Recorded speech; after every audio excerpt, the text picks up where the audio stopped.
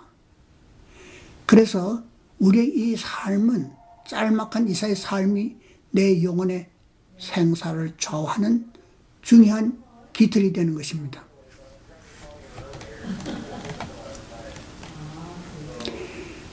근데 여기에 문제는 뭐냐면은 사람이 영혼입니다. 육은 죽어서 흙으로 돌아가는데 영혼은 영원히 죽지 않고 살아남기 때문에 이게 하나님 나라에 들어가지 못하고 버림을 받을 때는 이 크나큰 문제에 봉착하게 되는 것입니다. 그런데 성경에는 이렇게 말씀, 모든 사람이 죄를 범하였음에 하나님의 영광이 이르지 못하더니, 영혼은 영원히 살아남는데 죄를 범했기 때문에 하나님의 영광에 이를 수 없는 게 이게 문제입니다. 하나님의 영광에 이를 수 없다는 것은 우리가 죽은 후에 우리의 영혼의 거처가 천국과 지옥의 두 곳밖에 없는데, 우리 거처가 어디가 되냐면 하나님의 영광을 떠나서 영광이 없는